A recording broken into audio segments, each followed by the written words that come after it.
अभियान प्रधानमंत्री श्री नरेंद्र मोदी अध्यक्षतार अनुष्ठित केंद्र कैबिनेट बैठक में भारतीय व जनजातीय ग्राम उत्कर्ष अभियान जनजाति संप्रदायर सामाजिक अर्थनैतिक स्थिति में उन्नति आने लगी अनुमोदित होती जहाँकि 2024-25 रु 2028-29 पर्यंत कार्यकारी हेब। भारतीय व जनजातीय ग्राम उत्कर्ष अभियान भित्तिभूमि स्वास्थ्य सेवा शिक्षा एवं जीविका क्षेत्र गुरुत्वपूर्ण व्यवधान को दूर करी जनजाति अंचल एवं संप्रदायर विकास पाई केंद्र सरकार द्वारा शुभारंभ होईछि। यह एक समन्वित आभिमुख्य एवं भारत सरकार विभिन्न योजनार समन्वय माध्यम मिशन लक्ष्य हासिल कर एक सामग्रिक एवं स्थायी प्रयास। यही मिशन द्वारा मनोनीत जनजाति बहुल ग्राम 500 किंवा 60 अधिक जनसंख्या अति कम 50% आदिवासी बासिंदा तथा जिलार 50 अधिक जनजाति जनसंख्या थिबा ग्राम रे सक्षम भित्तिभूमि विकास एवं सामाजिक अर्थनैतिक स्थिति को वृद्धि करने को लक्ष्य रखी।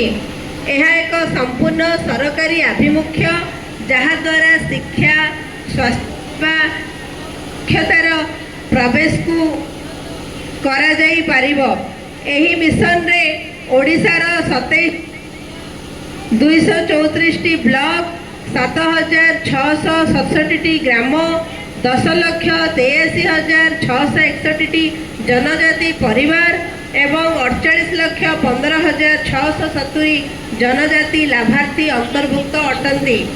केंद्र स्तर में 17टी विभाग एवं राज्य स्तर में 13टी विभाग मिलित उद्यम यही मिशन टी 25 कोटी सेवा प्रदान करिव।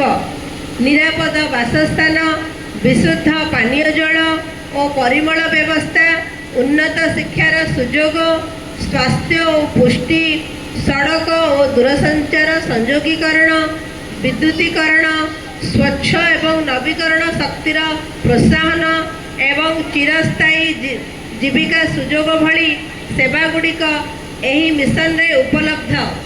आमर सुंदरगढ़ जिलार बिश्रा ब्लॉक रे 14 गोटी ग्राम पंचायत रु केवल 11 गोटी पंचायत अंतर्भुक्त तन्मध्यरु भालुलता पंचायत मध्य अछि एवं भालुलता पंचायत 3 गोटी रेवेन्यू विलेज जोटा कि महिपाड़ी कपरंडा एवं भालुलता 3 गोटी रेवेन्यू विलेज यही भारतीय व जनजाति ग्राम उत्कर्ष अभियान रे अंतर्भुक्त। कौन पंचायत रे